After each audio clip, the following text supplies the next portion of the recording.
How is everybody? You guys got me without coffee this morning. No caffeine. I said, no, not this Thursday. Please. Everyone knows don't talk to me until I've had at least half a cup. My dentist said to me, I want you to stop drinking things that have color in them. She goes, yeah, coffee, tea, beer, whiskey. I was like, what else is there? Like vodka's good because it's clear, right? Like vodka's good. That's pretty good. Yeah. Nancy, do you want to do a mic check? I mean, is audio good for everyone? I've got a bit of a MacGyvered setup over here with my big mic stand. And like I said to Nancy before, I had to dive into the music studio archives. Right next to all the big bandanas you used to have when you had flowing locks, Dave. Hey, man, my hippie days are part of who I am. He had flowing locks? No, I had no flowing locks.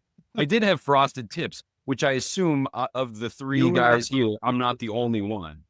There was a stage where I had frosted tips. It was a blip in my life, but it happened. Oh, wow, you guys. Back when I had hair. Those things are buried deep and are not coming out. Well, the world spins madly on. Should we get started? All right, so welcome everybody to Generation on the Rise. It is a brand new podcast we're doing over the next few weeks. We're going to be talking all things local government, municipal management, and most importantly, the next generation of emerging leaders, young professionals, whatever you want to call us. That is the salient theme and central focus of these conversations that we're yet to have. My name's Dave Pribulka. I am your host du jour. So we're going to rotate that around week by week. We'll talk a bit about the structure as we get into this next hour. Thanks everybody for joining us. Hopefully you enjoy some of the things that you hear. So I'm going to ask first that some of the co-hosts here on the panel introduce themselves, turning it over to start to Eden Ratliff. Eden, tell us about yourself and who you are. Thanks, Dave. Good morning. My name's Eden Ratliff. I'm the township manager for Middletown Township, which is a second-class township in Bucks County, Pennsylvania, of about 46,000 people. Super happy to be here. Been in the profession for about 11 years, primarily in Pennsylvania in 4 different governments. A short stint down in Charlottesville, Virginia, as one of the deputy city managers, then came right back to Pennsylvania. Super happy to be here and looking forward to all the conversations we're going to get into. The prodigal son returned. I don't know about all that. Yeah. All right. How about you, Mr. Ford? Who are you? Thanks, Dave. I was one of those people that cheered for the return of Eden to Pennsylvania. We're happy to have him back in the greater Philadelphia suburbs. My name is Brandon Ford. I am the assistant township manager for Lower Merion Township in Montgomery County, right next door to Bucks County. Lower Merion is a very large 24 square mile population of over 63,000 individuals. We are very busy. We have about 500 employees that work for us. We have 14 elected officials. So we like to say we're large and in charge. We're one of the largest municipalities in the greater Philadelphia area.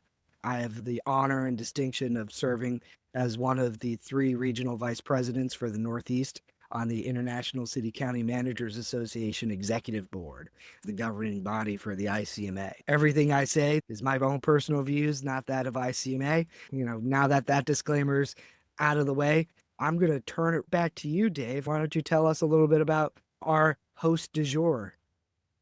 Yeah, I'll tell you everything you want to know. And more, right? Good. We have a long list of questions. Oh, no. This is going to take way more than an hour, I can tell already. But yeah, I'm happy to be here. It's great to be joined by 2 stalwarts in the profession and Nancy as well, who's done so much to elevate our profession in so many ways.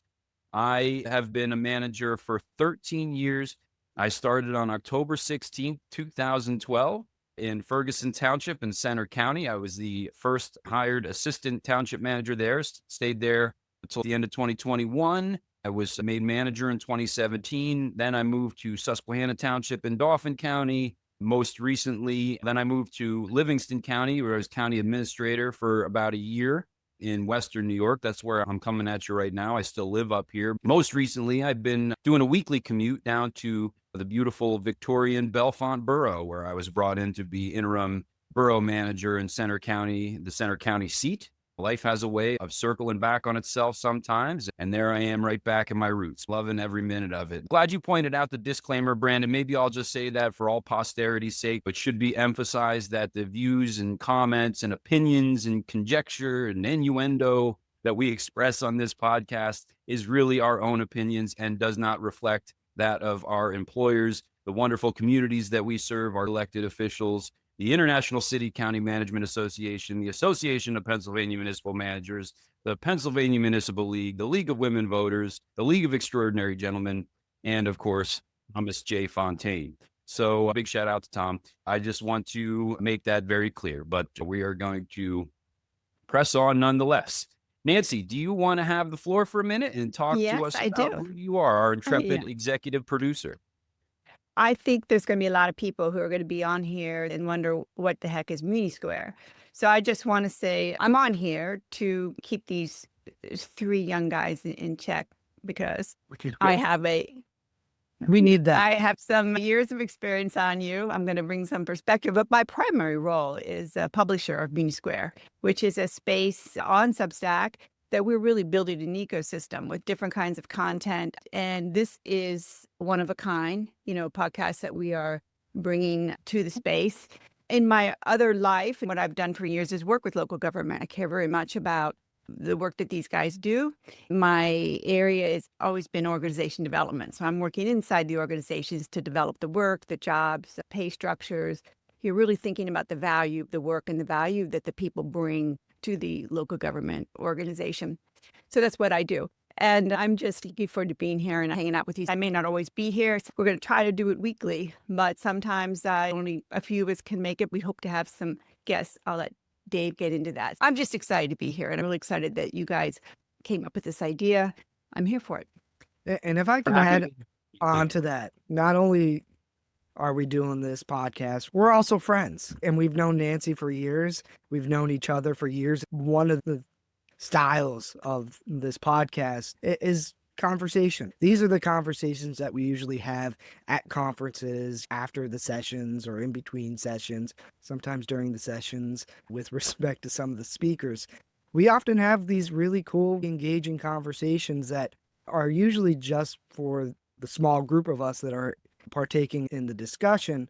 As we were starting to think about this generation on the rise and this theme in this podcast, we said, wouldn't it be cool if we engaged more people in these type of conversations? Yeah, completely agree. As we were figuring this out, I said to Dave and Brandon, you want us to meet regularly and record conversations we've been having for years all over the country. They're like, yeah, pretty much. I said, all right, great. Sign me up. Can't wait. Let's do it. Now here we are for the first episode. It's great to see it all come together. And we are really appreciative, Nancy, of your hard work in getting this all arranged, and just really excited about getting into some of these themes that we're going to be talking about. As Nancy said, as we start this podcast off on the good foot, we're going to bring in some guests, some featured speakers, men and women in the profession and outside the profession that have real bona fides in some of these topical areas that we're going to be exploring more deeply. It is our goal, our hopes, our dreams, our aspirations to be able to reach deep into the annals of this profession and bring some people out that maybe historically have not been as involved in the discourse at the state level in our state consortiums and professional associations. We want to hear from them too. We are going to expand our network and try to get some opinion and perspective from those that maybe have not had an opportunity to get the microphone. Why don't we segue right into our topical discussion about why we're doing this and what we're excited about. Eden, why don't you give us your thoughts and perspective about what you want to see with Generation on the Rise, what this is about, what it means to you, and where you'd like to see it go? Yeah, that's a great question, Dave. I'll tell you, this week we had our annual in-service day. We actually do it a couple of times a year, but this is the big one with all of our team. It's about 130 employees. And we facilitated a conversation. We started the morning, people show up, we had a coffee truck for them. It was very fun. And then we broke out into breakout sessions. And the department leaders facilitated conversations about why they're in this field. Why do they have the jobs that they have? Why do they continue to do the jobs that they do? We also did years of service recognition. We have people that have been in this organization for 20, 25, 30, 40, 45 years, and they have no interest in going anywhere. And we have young folks that are in this profession on our team who have every plan to be here for a long time, right? It's a type of community where you can live in it. Maybe you're from here, you work for the government, and you don't go anywhere. And so my question to them was, well, why? What is your why? Really interesting conversations that center around passion for the community, interest in helping people live peaceful lives in an incredible community. They in turn said, well, Eden, what is your why? Why do you do this? I said that essentially, I really care about people. I care about the people in our community that live here, that work here, that recreate here, and that knows no bounds.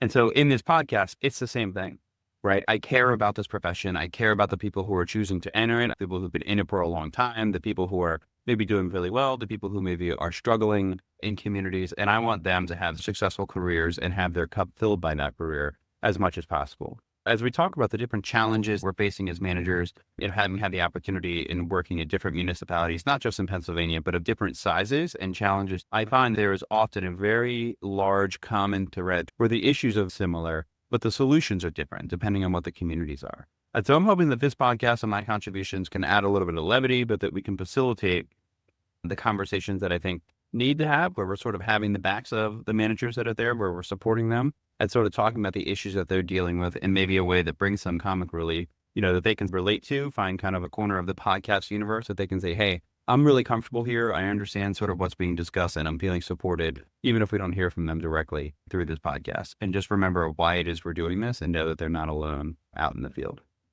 That's such a great point. I hope our listeners can nod along and share in our successes, triumphs, tribulations, everywhere in between. Like you said, Eden, this is the common denominator around all the communities that we serve, big, medium, and small around the Commonwealth has been, some of these challenges that we're facing, but also the triumphs and the things that we're doing to really push the envelope and move the goalpost a little bit on municipal management and local government and service to our communities and elected officials. So, Brandon, how about you take over and tell us about what you hope to get out of this podcast series? Thanks, Eden. Just as a side note, our co-hosts invited to this coffee truck. I'm fascinated by the idea. It's amazing. It's a super local coffee truck. They come and they show up at events all the time. And we brought them here and said, drink as much coffee as you need, as you want, as you can. And we told our patrol officers, firefighters on the street who maybe couldn't come, they came by and got drinks too. It was great. Good way to see. And it was a dreary day, miserable weather day on Monday. For a nice hot cup of coffee. So keep us in mind next time. So regarding this podcast and what we're talking about, generation on the rise, right? As Eden was saying, yes, I care about those who have just entered the field or are new to the field and are in the field. But for me, I have an added emphasis on those who aren't here yet.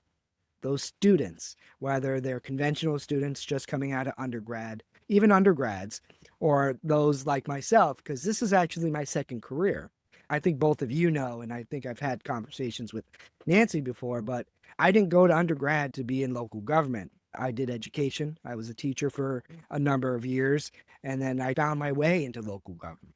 So my emphasis is not necessarily those who are here already, but that next generation, those students who are currently either exploring MPA programs.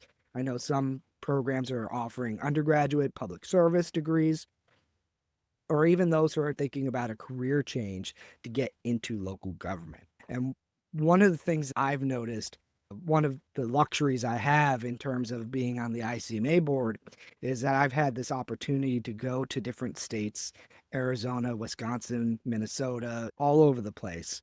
And one of the things that I go out of my way when I visit these places to deal with their state associations is that I reach out to local programs and student chapters. And I want to engage those students. And more often than not, what I hear from a majority of these young aspiring professionals is that they don't know how, whether it's they don't know how to network, they don't know how to get into the field, they don't know how to do a lot of many things, right? We all know that the academic MBA programs prepare us from a technical and skill set level, but they don't necessarily focus on those soft skills. A lot of the conversations that are out there, right, existing podcasts, they are hosted and they are conversations hosted by, no offense to the individuals involved, but older folks, those who are well into their career. They're not, I would describe a lot of us as mid-career professionals. I want to give those students and those who are aspiring to get into the profession someone to connect with, someone to identify with, whether it's my story about changing careers midstream or connecting with you guys. I want to be able to offer a podcast and a conversation that isn't so formal that they can actually identify with, resonate with, and glean something from. as they make their way to get into the field. Yeah, I think that is well said and covered so much of the focal points that we hope to get a little light shed on as we go through some of these next episodes. Yeah. Did you go to school to be a municipal manager? Did I go to school? No, I did not, sir. How about you? So all three of us. There you go. I studied. I wanted to be an astronaut. But I didn't, I was one of those undergrad students that, and I went to a small state school in Pennsylvania. I took political science because I found government to be interesting. And my AP government teacher in high school was someone who I admired and thought was cool. And I was like, oh, I'll study political science and I'll just figure it out when I get there. I wound up being on track to graduate early, and I was working in housing as an RA. And I had an opportunity to enter a master's program. And so they said you had to choose a 1-year program. I chose employment and labor relations, which I knew nothing about going into. Very interesting, loved my professors.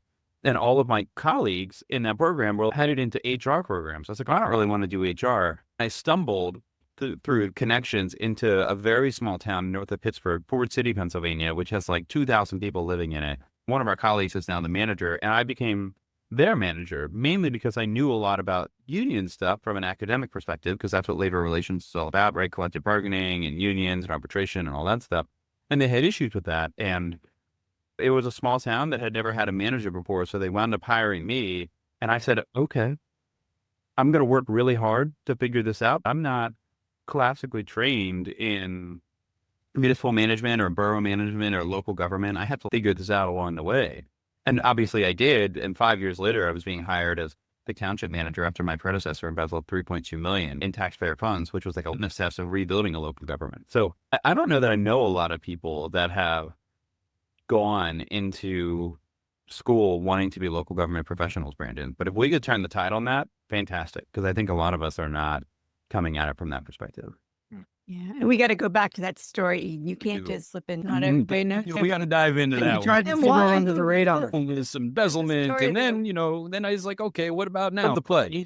That the field managers, I think, is not necessarily one that is coming into it with a lot of formal education about how to run local governments. Having worked in 4 different local governments now in Pennsylvania, 1 in Virginia, they're all very different. And the local regulations, state regulations around what these municipalities can do are completely different. I'll give you one easy example. In Pennsylvania, we have statutory maximums for different tax levers. If we want to fund our government, we can only do so to a certain perspective. And there's a secondary rule that says on real estate taxes that the county has to do a countywide reassessment in order for the value of those real estate taxes to change. In Virginia, I was shocked when I walked into a budget meeting down there, a city of 52,000 with 1,100 full-time employees. They have automatic reassessments. Yeah. New York, too. First of all, that is not a thing in every state. And it is nothing that a graduate or undergraduate program is going to teach you. As we think about managers moving around the country or new and coming into the field, where are they going to get that information? They're going to get it from the institutional knowledge within that local government, with not necessarily some sort of best practice guide about how to be a manager. And so what I always say, if you're interested in local government, if you're interested in problem solving, and you don't mind being in the public space, as long as you can read, research, network, and critically think, and hopefully be able to write well, you can be a successful manager as long as you put the work in.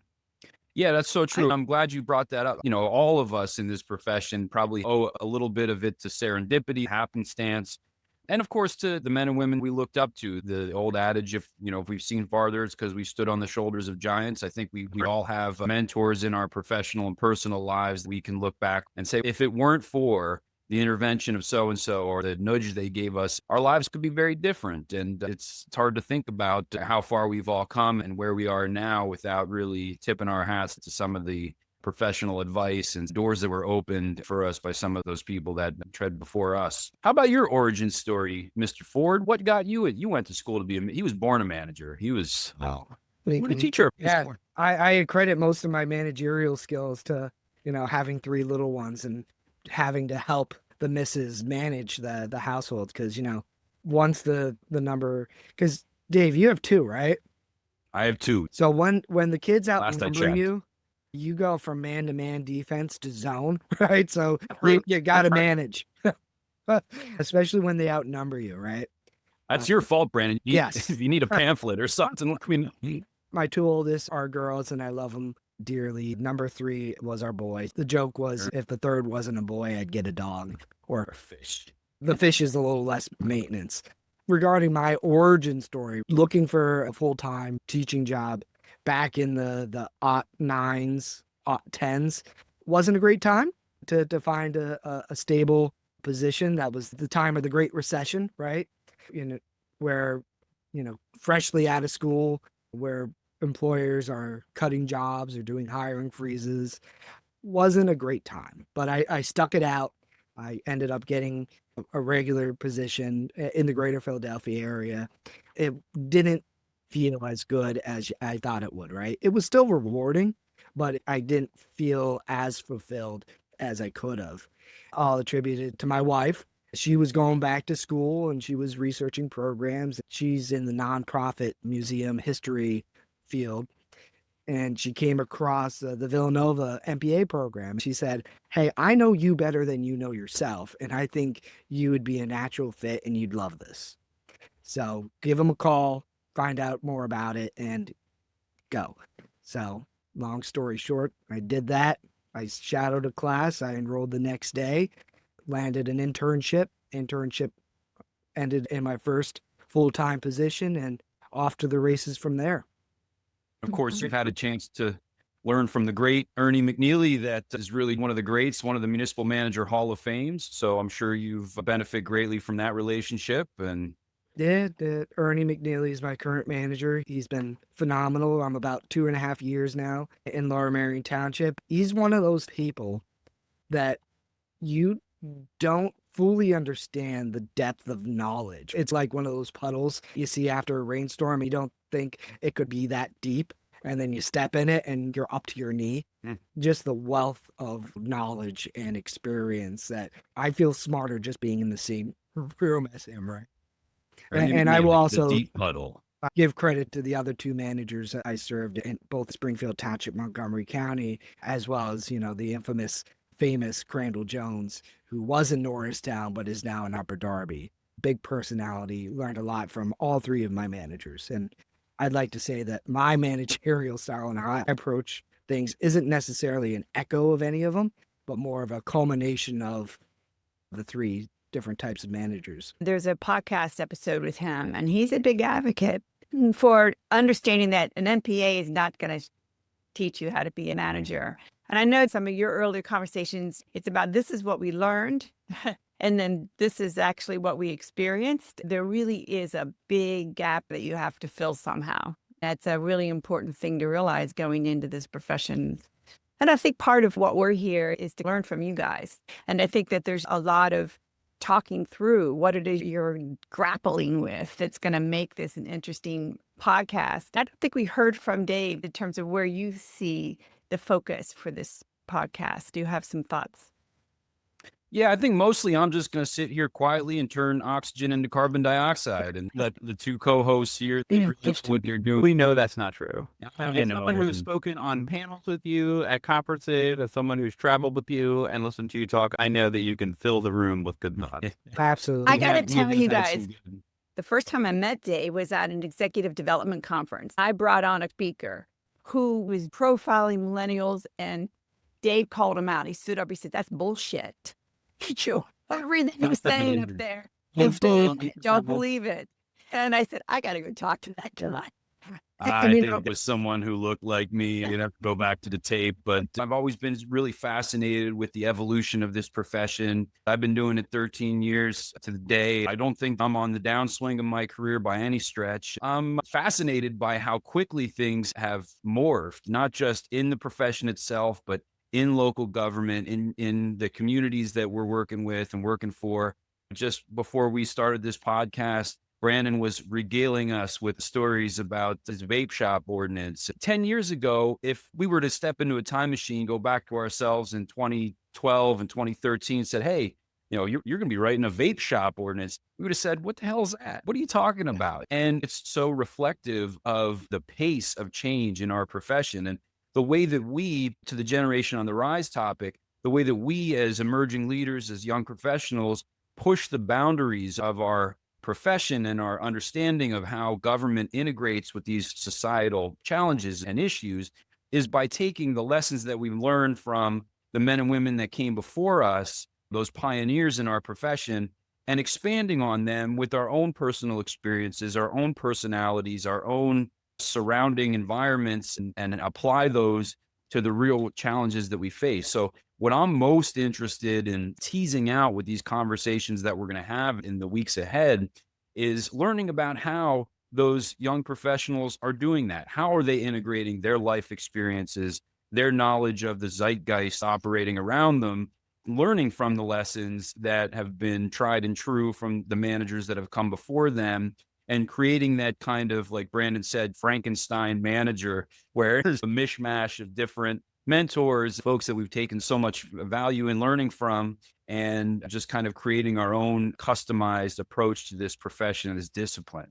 That's what gets me really excited. That's what I'm looking forward to here. I think this is important. From our prep calls, I'm looking forward to hearing your take on some of the sacred cows, and actually, because you've wrangled with them. You're like, why are we doing it this way? I feel like I've been doing that for a while, going in and saying, I don't think this is what you're intending for the organization. You're doing it this way because you think that's the only way it can be done.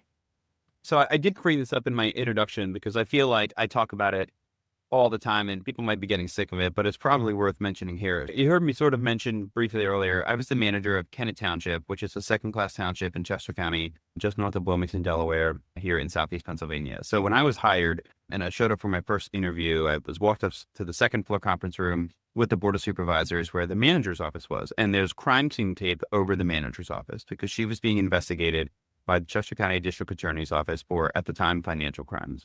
Us managers could be able to determine that there was going to be something significant happening there. Audits were off the website. You couldn't find a budget anymore. There were no financial reports or statements publicly available. She committed $3.2 million in fraud and embezzlement, stealing from the taxpayers over the course of 7 years. To put it in perspective, they have an annual budget of about $11 million. So $3.2 million of fraud was pretty significant. I was the manager brought in to oversee that process and partner with the district attorney's office, and then hiring our own forensic accountants, criminal attorneys, PR counsel to guide the community through the healing process, to oversee the recovery of funds process, which we did achieve 83%, which is incredible. The average municipal recovery is like 6% when there's municipal fraud. We were super happy about that. And then, of course, rebuilding the institution. The reason I bring it up now, Nancy, is when there is massive fraud through an organization and the community is up in arms, mad about what they thought was an award-winning community, there are no more sacred cows.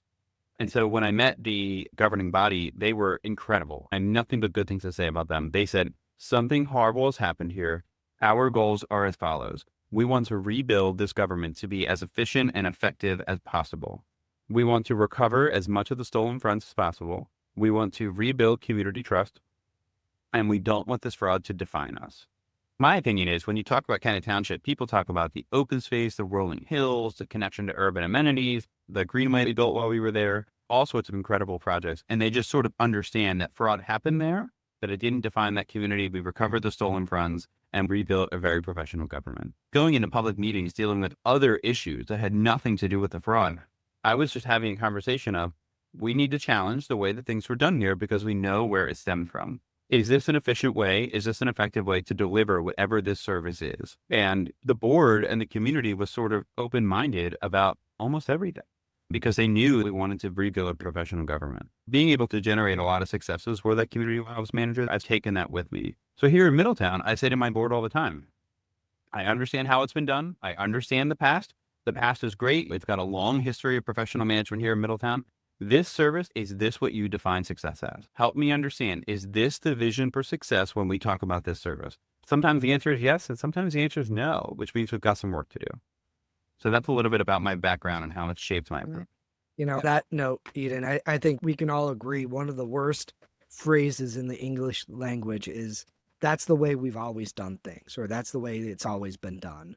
My staff knows never to say those words in front of me because I will politely, diplomatically say nonsense. And I think that kind of bollocks, right? Bollocks. To go old English. And I think that resonates, or one of the themes that Nancy touched on regarding golden cows and Eden, you touched on it with your fraud story, which is a story I've heard multiple times, and I never get tired about hearing your story because it is just fascinating in all the worst possible ways for that community, right? I'm glad everything's well. It's a fascinating story, but I think it underlines one of the overall themes of why we're doing this. I think we're not afraid to go there. We're not afraid to challenge the conventional thinking. And having interacted not only with you gentlemen, but with managers across our great nation, we're seeing a transformative shift in our profession. The conventional way of doing things, the guardian model of management, where you guard the gates, you keep the lights on, you collect the garbages, and that's what you do. We are moving so beyond that. It's not necessarily the new normal, it's just the normal. That's just how our profession is now. We are so much more than what our predecessors were even 10 years ago. Look at what has happened in the last 10 years. I told you all about my township considering a ban on gas-powered leaf blowers, right? Could you imagine that even happening 10 years ago? And that is something that theoretically does not necessarily fall in that traditional definition of what local government does. But we're seeing that now. And every municipal code in Pennsylvania says the same thing. The responsibility of the Board of Supervisors or Borough Council, as the case may be, or in your case, the elected commission of Brandon for a first-class township, is the public health, safety, and welfare of the community. And the interpretation of many of our predecessors is that means fire, EMS, police, which actually police is elected when you drill down on that, but we won't go there, trash, and just the basics. And now all of a sudden we're talking about the things that we're talking about. And Brandon, I don't entirely agree with what you said. I don't think every community is embracing, this perspective. There are some communities that are not. Take care of the trash, keep the lights on, basic emergency services, leave me alone.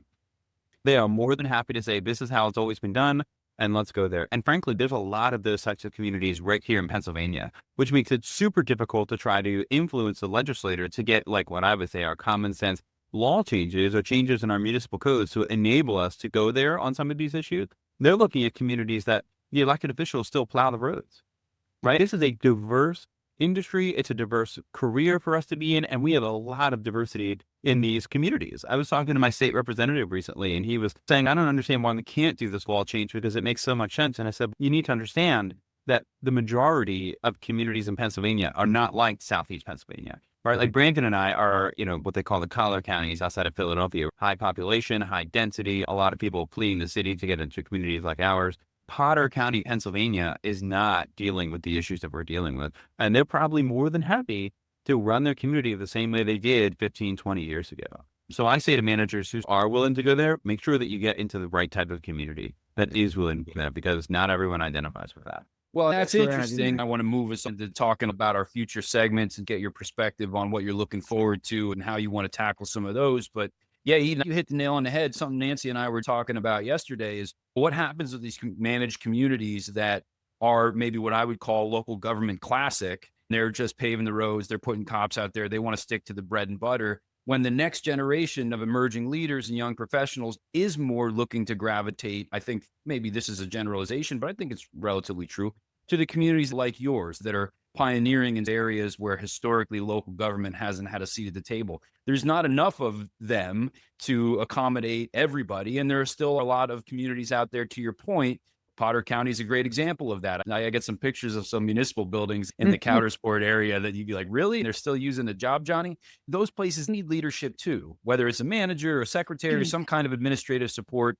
How do you fill those ranks when the next generation of emerging leaders is looking for the next world of management, the next world of government? I think that's a struggle. Brandon, you hit on a topic that's really apropos of this podcast series and the conversations ahead, which is change management. There's an old saying, I usually hear it apply to fire and first responders. The only thing they hate more than change is the way things were. You didn't say he was wrong. I think it's true of all disciplines within government and probably elsewhere too. That's the context that I've heard that saying. I didn't make it up. But anyway, when we are in this environment, the change is so far outpacing what at least has been the norm for our profession. we can't lose sight of the importance of incrementalism, of change management, of being thoughtful and deliberate about how we tackle some of these issues. An example I can give was in my first community in Ferguson Township. We had a group of residents, really well-intended, wanted to institute a single-use plastic bag ban. And they really didn't, no opinions about the substance of their argument, but just as they presented it, they didn't want to go through the process of engaging the business community, of having the conversations that needed to be had by the stakeholders that were most likely to be affected by this profound change in how things were historically done. And so they pushed an ordinance through and they got the petition, and we had a home rule charter that allowed them to advance this right up to the Board of Supervisors for their consideration. The result was that our state senator at the time, he was also the finance chair, was able to append to the budget, I can't remember the exact year, probably 2019, a moratorium on plastic bag regulations throughout the entire Commonwealth. The point that I always tell that story is not only was their effort to control the use of single-use plastic bags in Ferguson Township dead on its axle, but it was also the case that the pendulum, which never stops in the middle, swung completely in the other direction. And no community was allowed to implement these bans or these ordinances for, I think, a period of 2 years that followed. For every action, there's an equal and opposite reaction. In other cases, it's even more, draconian or more of a swing of the hammer than what the action originally would have resulted in. We need to think about these as we think about change management. We need to be mindful that the institutions we operate in are not moving at the pace that stakeholders or we as managers want. It's tricky. There's no secret sauce to it. It's kind of every situation's different. Dave, on that topic, one of the future segments that we were talking about is boards and boundaries, right? Where do you draw that line in terms of, we all serve on a professional level, we provide advice, but at the end of the day, legislation is the job of the board, our legislators, our elected body. And it's important for that new generation to identify that, especially as, not to generalize, but I would say a majority of those individuals or the new managers or the new generation are coming in here wanting to fix the world and change their communities for the better. And emphasizing there is a line, right? We can advise, we can inform. At the end of the day, we serve at the discretion of our boards, whether it's a board who really wants to take the ball and run with it, like we see outside Philadelphia, or as, the important distinction that Eden made, where some communities, including where I grew up outside Scranton, they're not interested. They want to plow the roads. I think that's an important distinction, going back to an earlier topic, that you don't learn in the classroom. No. Yeah. You're right. Managers make a lot of decisions. We have a lot of responsibilities. There's many things that people look to us to solve, to fix, to make more efficient, to keep going, to not change, but we do not set policy. I say to our community and to our governing body, I have a lot of responsibilities. Deciding what the tax level should be is not it, right? I mean, those are policy decisions, and I look to the wisdom of the board to make them. My job is to provide advice and perspective, different options. Their job is to make a decision, and then my job is to carry it out. That dynamic of the council manager form of government is not covered in school. ICMA tries really hard to provide education around the council manager form of government. St. Louis was having hearings on whether or not they wanted to change their city charter. St. Louis, a pretty significant city here, wanting to move to the council manager form of government. And ICMA was right there testifying, at these hearings, trying to provide that perspective. But unless you're a local government nerd or someone willing to do deep, thoughtful research on your own, even if you have all the education in the world, you're not going to know about this, because most MPA programs throughout the country are not touching on local government. All right. Great points all around. Great conversation. Let's move on to possible future segment themes. This is an evolving podcast. We're kind of winging it a little bit. I think we're going to really gel in the weeks ahead. So we're still trying to figure out what some of these topics are that we're going to look at. But we did have a conversation the other week about what some of these thematic areas are that we want to focus on. I'm going to run through them now, and then I want to get each of your perspectives on what you look forward to discussing and where you want to take some of these topics. Transition stories, moving between roles or states. This is something that Eden and I have some bona fides in, and I know Brandon's been in a couple of places too. So we're going to get some perspective from maybe the guest on. Transition you asked for and transition that you were informed you'd be a part of. Exactly. Voluntary and involuntary, right? That's right. And we got gig management, balancing consulting and public service. That's probably a topic that I'm particularly looking forward to diving into. Boards and boundaries, elected officials versus professional staff. Brandon just touched on that a little bit. Reputation and recovery, surviving termination or conflict. Yeah, that's a big one. Been there. And then generational viewpoints, how younger managers redefine visibility, advocacy, and identity in public service. Gerontology in local government has always been a pet project of mine, as Nancy so astutely reminded me of my comment and an executive development comment made years and years ago. So, Brandon, why don't you start us off? Of that list, or maybe something that we didn't cover, what are you jazzed about? What do you look forward to getting into? Well, I'm jazzed about all of it. Oh, that's a cop-out answer, man. I'm not going to accept that on this podcast. Nice. Yeah. Actually, I'm really interested, not only, and this is one of my impetuses for this, not necessarily to share my story. Like, I'm not interested per se in that, right? I'm interested in hearing from you guys about a lot of these things. I'm more excited about having a conversation, not telling my viewpoints or my experience, but having a generalized conversation regarding this generational viewpoints. How often do you have someone who is freshly new to local government, or even students, on a municipal management podcast? As I said at the beginning of the podcast, we often hear from those who have been here for a long while and getting into the profession when they got in and getting into the profession now, like night and day. So I'm really interested in exploring that. How about you, Eden? What are you excited about getting into? Yeah, I'm excited that all of these topics apply to everybody, right? Whether you're the manager of San Diego, California, or a small town in Vermont, you can relate to these conversations. You're going to find a home in the four corners of this podcast, whether you're listening on the way to work, or cooking dinner, or at work doing stuff. If you're in this field, you're going to be able to relate. One topic I also want to throw in there that we sort of talked about is what small towns and rural places feel like. Dave may be a little bit different in Center County, but Brandon and I are sort of in more urban environments. I've worked in both.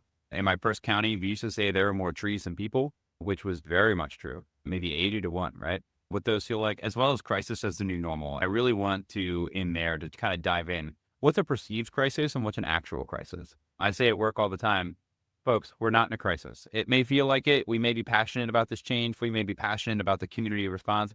This is not a crisis. If you take a deep breath and drive around this community and look around, government is happening, community is happening, good things are happening. But sometimes you are in crisis. And what does that mean? Dave and I actually served on a panel in executive development for the Association of Pennsylvania Municipal Managers about this years ago. You might remember Kurt Ferguson showing pictures of when the tornado went through his community and what that looked like. That's a crisis.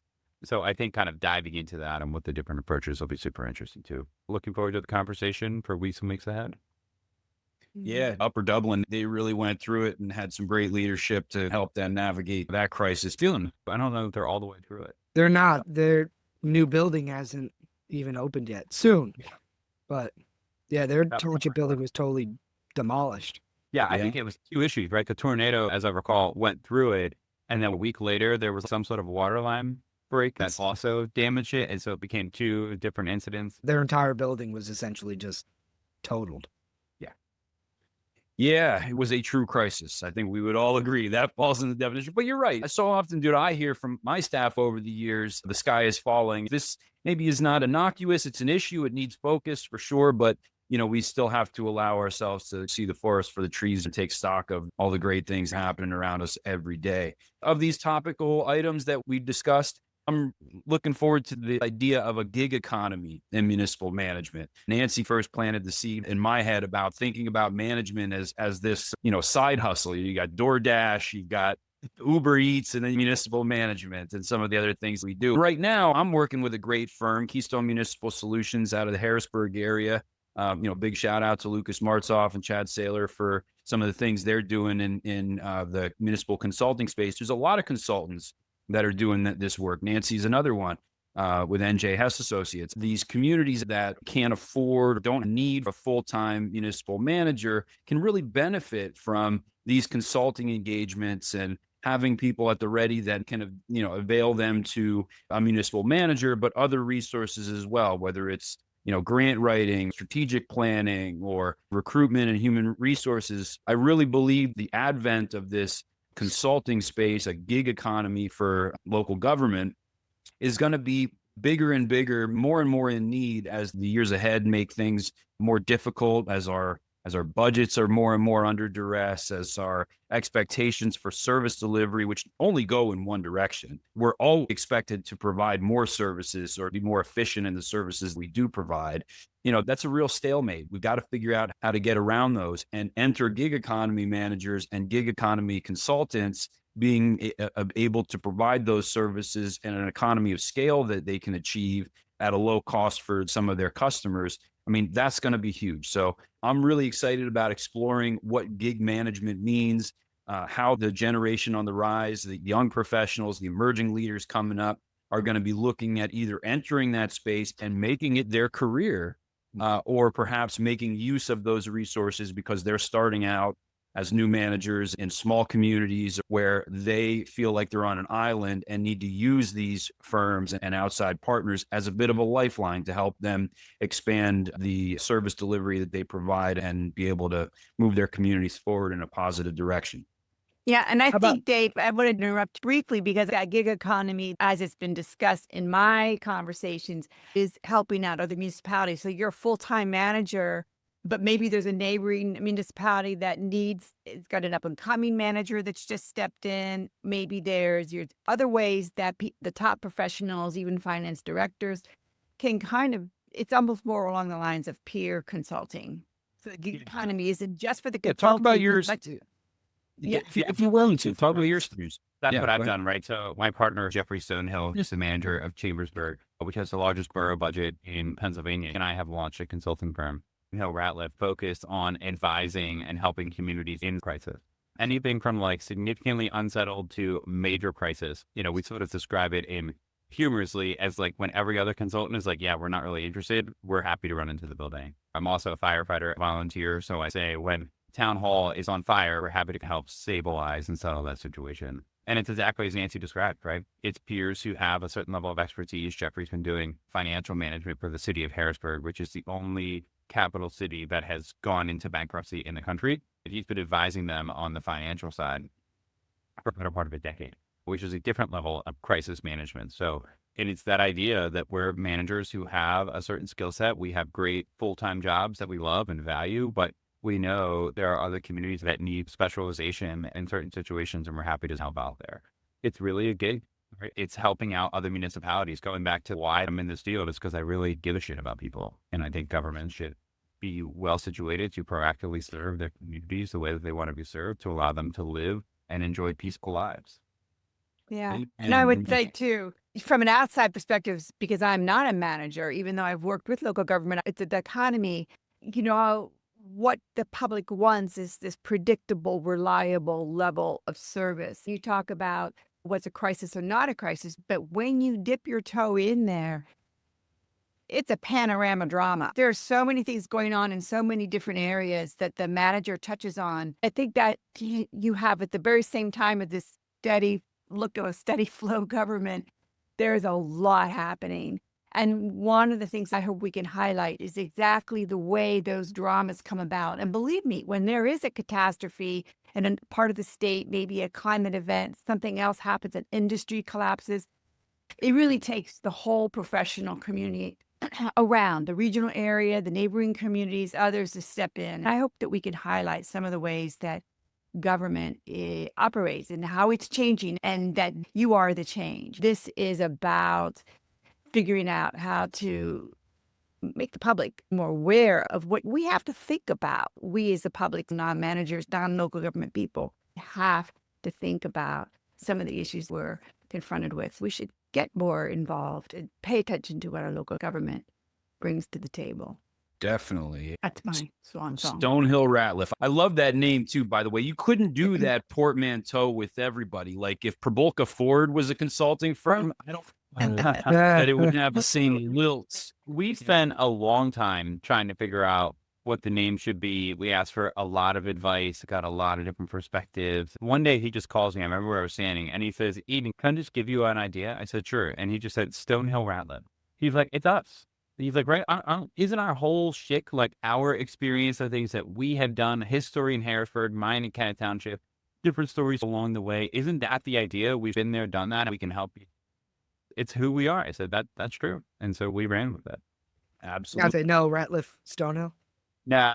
That wouldn't work. It doesn't flow. Yeah, Yeah. Not that you're shout out to secondary, Jeffrey. Yeah, Eden. he's I know. It's flow. Yeah, there you go. love it. I love hearing those stories. I love hearing what managers are doing in this profession, not only in their main communities, primary communities they serve, but in how they're working to elevate local government as a whole. A rising tide raises all ships. And I think that's a big part of what you're doing, Eden and Jeffrey and Nancy and KMS. Everybody's trying to say, how can we elevate this profession and municipal government in Pennsylvania so that we all benefit from it in a way that sets the table for this generation of emerging leaders and gives them the best chance of success? I mean, that's what we're all in it for. You know, we're always thinking about the continuity of the profession and how we can continue to push the envelope. And we are going to push the envelope. And we're going to do it here on this podcast. We're going to not cross any lines, but we're going to push some envelopes for sure. I really am excited about getting into some of these topics and other topics to come with you gentlemen and with you, Nancy, and with all of our revered guests. Maybe this is a good chance as we're kind of rounding out our hour here for, you know, Nancy, do you want to take the mic, talk about MuniSquare and how we're going to bring guests in and engage our listening audience as they tune into this podcast? Yeah.